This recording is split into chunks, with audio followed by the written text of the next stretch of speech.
In about 45 minutes, I will be stirring my coffee with chopsticks using the vortex method, the only true way to optimize the taste of your coffee at the molecular level.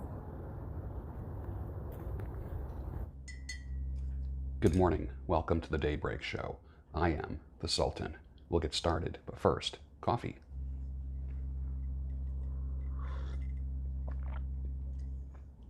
Nice. Guatemalan. One subscriber says, are you related to the YouTuber Entrepreneurs in Cars? LOL. You two have the same voice. You just have way more hair than he does.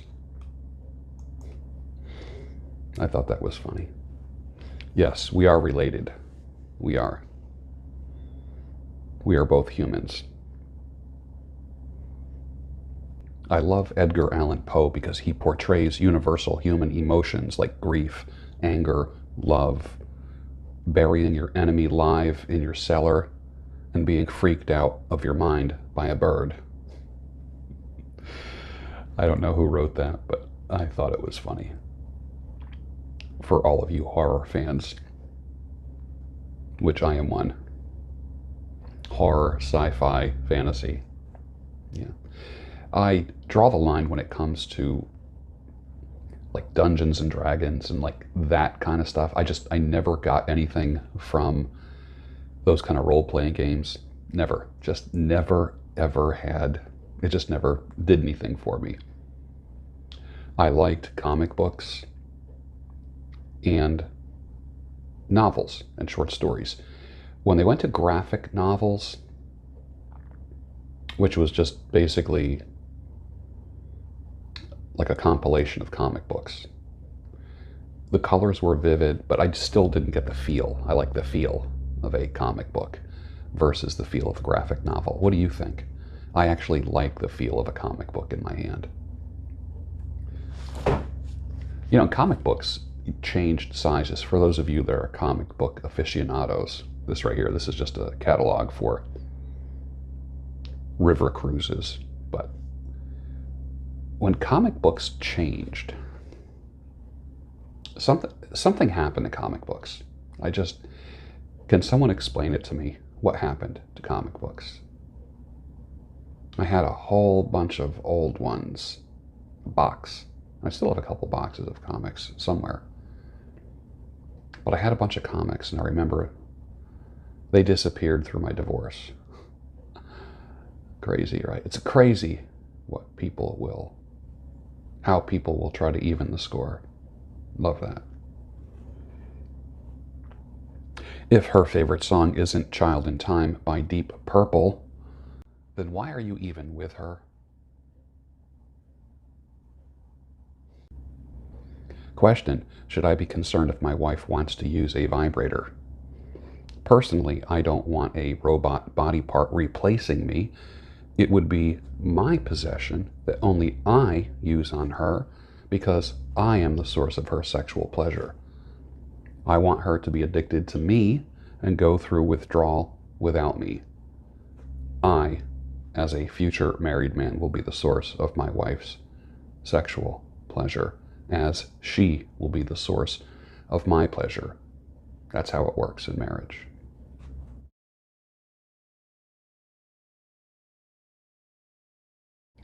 I had a girlfriend that told me once about ex-boyfriends all the time, and I wasn't really interested in hearing about it, but she thought that I was. She once told me about a dude that she knew, and I just asked the simple question, so whatever became of him? And that's usually a question that I ask when people tell me about their past. Whatever became of him? Her reply was, he was only good for fucking.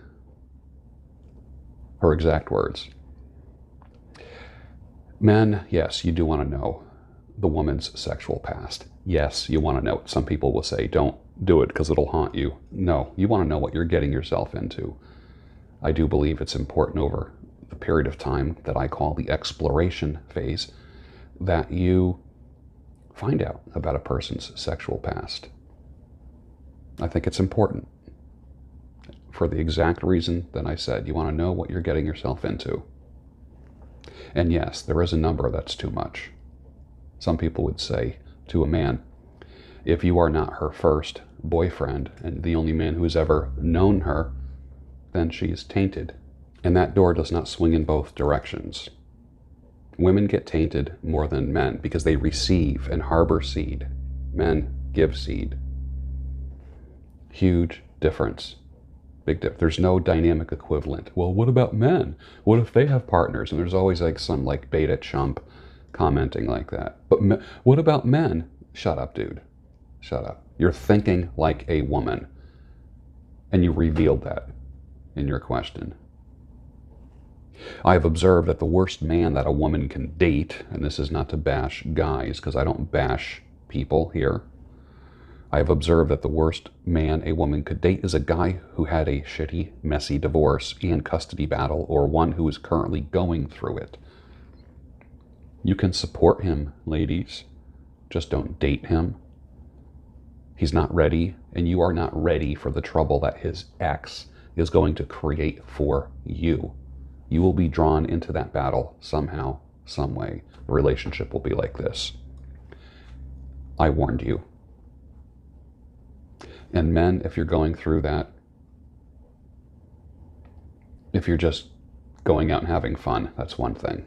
But to bring a woman into a relationship while you are going through a divorce and custody battle, the worst thing you could possibly do. Worst thing.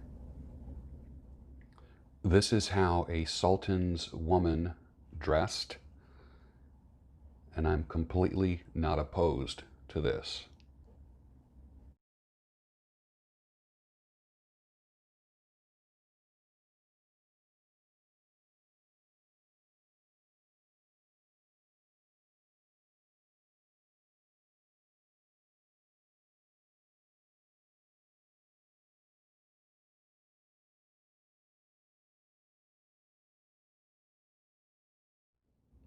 Michael Foster said, evangelicalism has taught men that it's okay to be mediocre.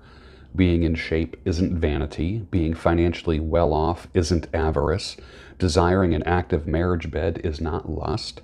Having God-honoring ambitions isn't pride. Stop listening to them, he says. Go after it hard for God's glory. I 100% agree. I retweeted that. That's worth posting everywhere. If she reaches over to her nightstand and pulls out the joy gel, a feather, silk handkerchiefs, and a blindfold, get out of that bed and run. This ain't her first rodeo, my friend. You're going to wake up in a bathtub of ice with one of your kidneys gone. When I think about who could not make it to the 21 summit due to travel restrictions, people like Richard Grannon, Alexander Cortez, Noah Ravoy, I told them that they would have loved hanging out with people like Jennifer Molesky, Coach Greg Adams, Coach E.O., Jesse Lee Peterson, Jay Vincent, John Sonmez from Bulldog Mindset, Phil Foster, Michael Foster, Steve Brule, Pat Stedman, Terrence Popp, Jeff Putnam from Rugged Legacy, all new additions. What a team it was. What a team. You would have loved it. You really would have loved it. Many of you know that I was a full-time actor for 5 years. I tried my best. I really did. I know some of you Yoda fans are going to say, do or do not. There was no try. Well, I tried. Or I did, I should say. But it didn't quite make it. It was the 5 brokest years of my life, but I ended up doing, in my little side part-time career, I've done hundreds of TV commercials and narrations and hostings and that kind of stuff. Hence, my relationship with the camera is pretty good. This is not my first rodeo when it comes to being in front of a camera. At one point, I had 5 agents getting me work. I was doing anywhere between 3 and 5 jobs a month. But that still was not cutting it. It was just paying the bills. You really need the big work to make things happen. But I got a call from my agent one night. I'll never forget this. And she said, I need a quick picture of you against the white wall. I said, for what? She says, it needs to look like a mug shot. I said, okay. Tell me exactly what you need. She says, just put on like a t-shirt and take a picture of yourself with a white wall in the background. It needs to look like a mug shot. said, okay. She says, I will send you $100. Literally, within like 1 minute, I set up a tripod, set up my phone, stood up against the wall, took a picture, sent it to her. Literally within another minute, I get a text back saying, perfect, thank you. And she sent me the money. It's cracked me up. The picture ended up being on a show called Forensic Files, which I was on 6 episodes of Forensic Files. So if you think that you saw me on Forensic Files, you're right. But I was on 6 episodes of that. And there was one scene where they were looking through a book, like a binder of possible suspects to a murder or something. I even forget what episode it was. And I was one of the mugshots in that. And every now and then somebody writes me and says, were you on Forensic Files? I could swear that I saw you in that lineup. Yes, that was me. That was many years ago. Man, I think I was in my 40s at that point because my hair was still kind of dark. 3 years ago, that shooting took place in Las Vegas, Mandalay Bay, and I will never forget there was a sign in the lobby that says, no guns allowed. That worked out really well for the shooters. Never walk into a gun-free zone. Never, ever walk into a gun-free zone. The only people there who will have guns are the bad guys. I remember many years ago posting on Facebook, can't we just get married over the internet? You live in your place, I live in mine. We get along so well here, I don't want to ruin it. Who liked that post?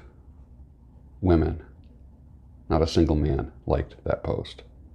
Interesting, right? It's kind of like that Katharine Hepburn thing. Live separately, visit often. That always made me laugh. There is some sense to that if you think about it, right? I'm not going in that direction, but I certainly understand it. In 1971, we played the Fillmore all night, actually till 6 a.m. The windows were open. When the sun came up, the light streamed in. It was like being in church. That was Dwayne Allman talking about his experience. The night, actually the morning at the Fillmore, right? And that year, he died in a motorcycle accident. That was 1971. I wrote an essay that included this little thing I'm going to read to you about the salon industry. And this was probably back in 2012. Here it goes. I have an announcement. You're all fired. Pack your stuff. Turn in your keys. This Monday morning, you are all invited to come back and interview for a new position at the salon. Now, this is on a Friday afternoon. On Monday, you are invited to come back and interview for a new position at the salon. You will not be evaluated on how you can cut hair. I already know that you can. Your interview will be me assessing your willingness to be part of a team that will be involved in social media, TV, radio, and print.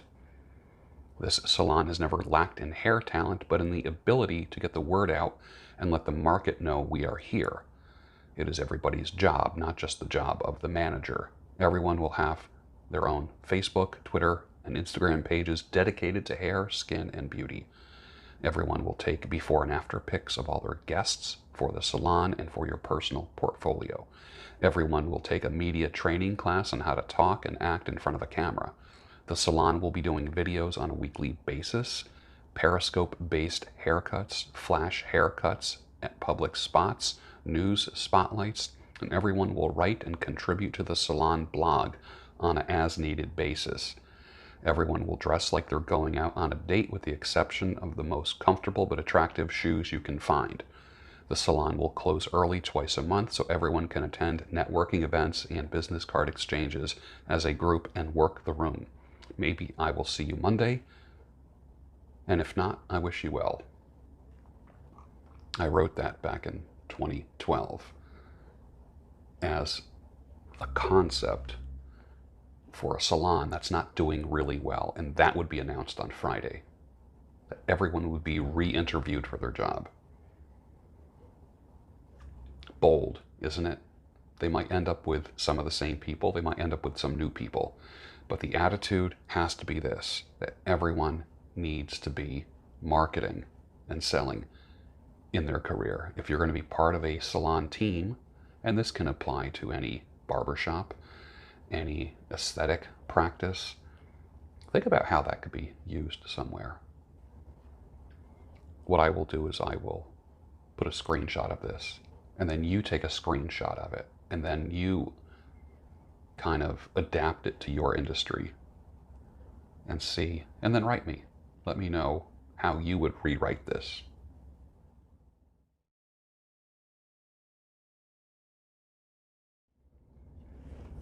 I have never been a cigarette smoker in all my years. Never.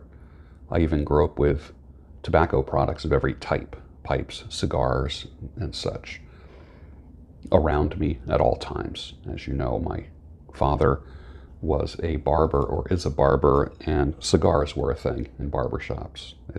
That was one of the smells of a barbershop, was the smell of cigars. And so I've enjoyed, it hasn't been demonized in my world, tobacco use. Now, cigarette use is different than cigars or pipes. I do believe that. I do like the pipes and writers thing. I love the fact that a lot of my favorite writers were pipe smokers. Most of my favorite authors were pipe guys. I'm trying to think, I'm like Hemingway, Faulkner, C.S. Lewis, Tolkien, all pipe smokers. So I laughed out loud for 2 nights straight reading Scottish author playwright J.M. Barrie, who also wrote Peter Pan. He wrote a book called My Lady Nicotine, A Study in Smoke. He lived from 1860 to 1937. If you like Oscar Wilde at all and that British-ish kind of humor, snappy sarcasm, and double entendre, then you will like J.M. Barrie. And guess what? It's free on Gutenberg.org as a public domain book. It's called My Lady Nicotine, A Study in Smoke by J.M. Barrie. You might enjoy it. Here's from a marketing blog that I used to ghostwrite for back in 2012 when I was doing a lot of writing. I used to write for a lot of magazines. I did a column for a newspaper, and I wrote for catalogs. Actually, cigar catalogs. Used to describe cigars. I was the guy that would write the little narrative and the blurb for a cigar company. I can't tell you the name, and I signed a contract saying that I can't ever say who it is. But I wrote all the descriptions for cigars for a cigar catalog. Do the opposite. Not a knee-jerk extreme George Costanza opposite, the contrarian, but a version of the opposite. The answer to more business, if you're in business, may be merely a tweaked alternative. Impulsive decisions in anything will lose money, create harder solutions in the future, back you into a corner, and put more miles on your business psych odometer. No more, that's it, I'm done with this. Respond. Don't react to crises in your business or in your life. Have a 24-hour buffer period before you respond to challenges. There's wisdom in the old phrase, let me sleep on it. For acute business crisis, pre-plan your responses so you don't have to make quick emotional decisions. Most quick decisions are emotional. Holy crap. The gate just opened up by itself. That gate's not moving. That gate just went and then just closed. All right, hi, who's ever there? How you doing? What's up? Peace? That was freaky. That never happened in 4.5 years. In all the years of me doing the Daybreak Show, that gate never just opened up. All right, so I have an audience. It's all good. You can join me if you want. Let me know if you see any orbs floating around. That just freaked me out, honest to God. You just witnessed me freaking out. I literally thought there was someone pushing the gate open, but there was no one. The gate just went. like this, and then went like this.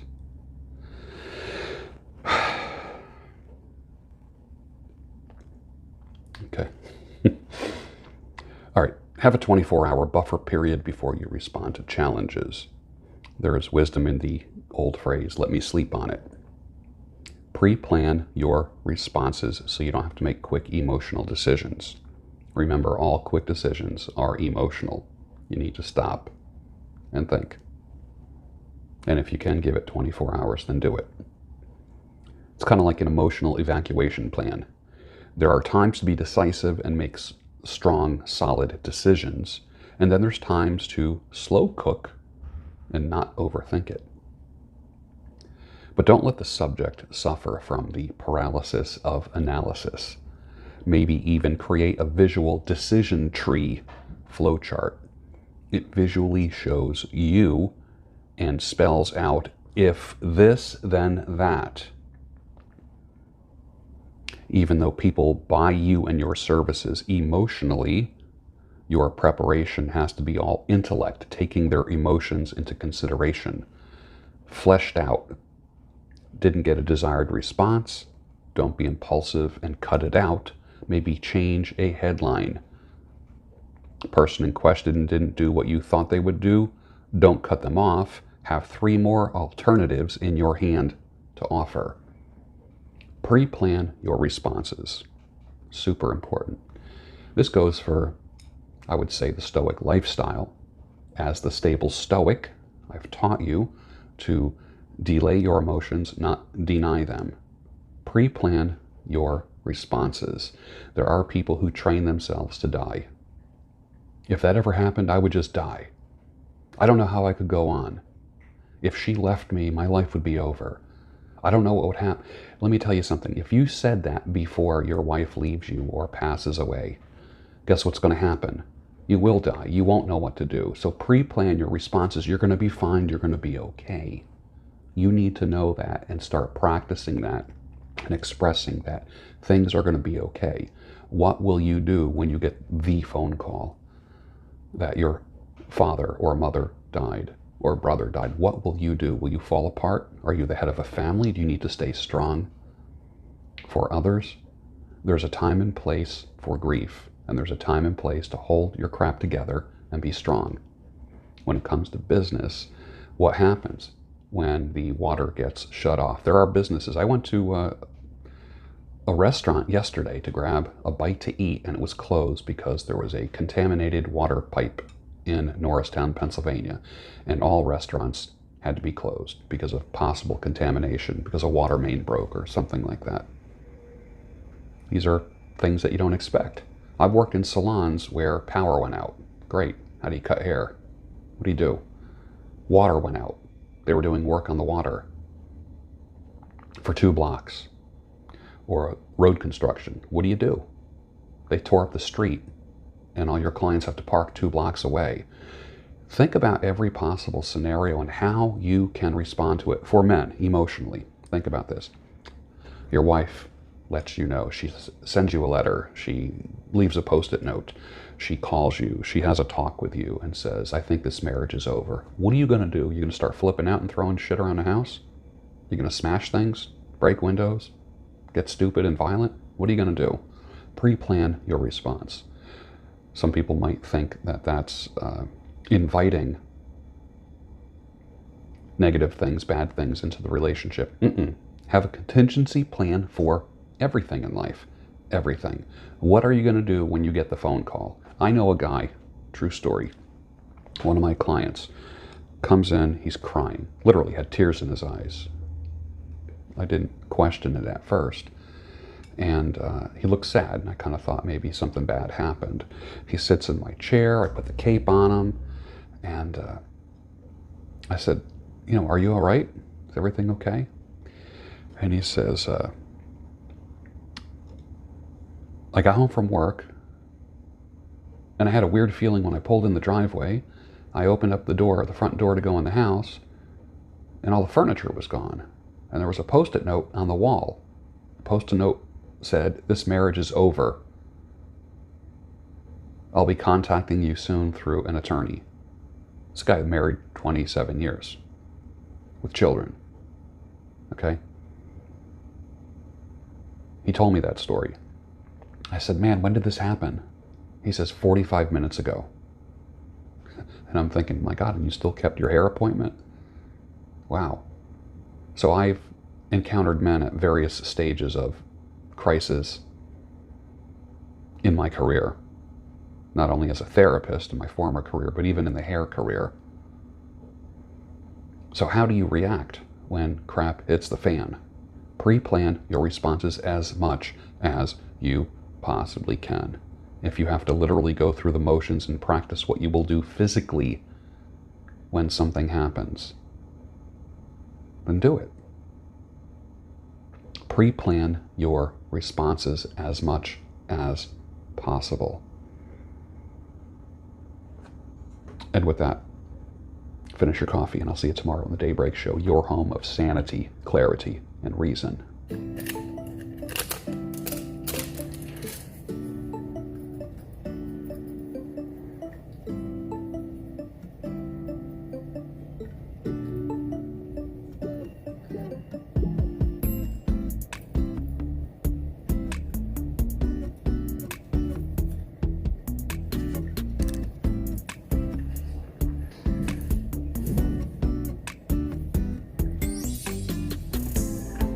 Keep that on for about 90 minutes to 2 hours. Teeth will be whiter than they already are. You know what? It's 2020. There's no excuse for having yellow teeth. At least do this once a week. You don't even notice that the white strips are on. You can get the premium white strips even at Walmart for $14. And if you have the discipline to do it every other day until they become white, then do it. And then once they're white, apply them once a week. When you have coffee, after coffee, just rinse that with water, just a swish. Red wine, swish, that's it. You don't have to be hyper vigilant about it, but there's no reason to have yellow teeth in 2020 going into 2021. The reality is your smile unlocks doors of opportunity for you. And especially now for you white bearded guys with the white beard, just the average colored teeth will look yellowish compared to your white beard. So if you're a white bearded guy like me, your teeth have to be really white, and they can be. There's nothing feminine about making your teeth white. There's no glory in like, oh, that's too much pampering. Dude, stop it. Stop it. There's no reason to have yellow teeth. You smoke a pipe, you smoke a cigar, rinse your mouth out quickly. That's it. It takes 2 seconds. Coffee, rinse your mouth out. Red wine, rinse your mouth out. In just a matter of time, the teeth will be white, and then maintaining them, you get a whole kit of whitening strips, seriously, at Walmart. You don't have to spend a lot of money, and then just do it once a week or every other week to keep them white. Especially if you're meeting people, your smile communicates a lot, an awful lot. And especially if you trim your mustache, okay? This mustache was down here, and even when I smiled, you couldn't see my smile. I trimmed it at the lip line so you can actually see my smile. Okay? Smiles open up doors. It's a welcoming sign. It's like waving a flag that says, I'm friendly, I'm open. Teeth need to be white, tight, and bright. There's no reason to have yellow teeth at all, or stained teeth. You can do it. It's so simple. It's not expensive. And what do they say? The return on investment is wonderful. It really is. So here's to your white teeth.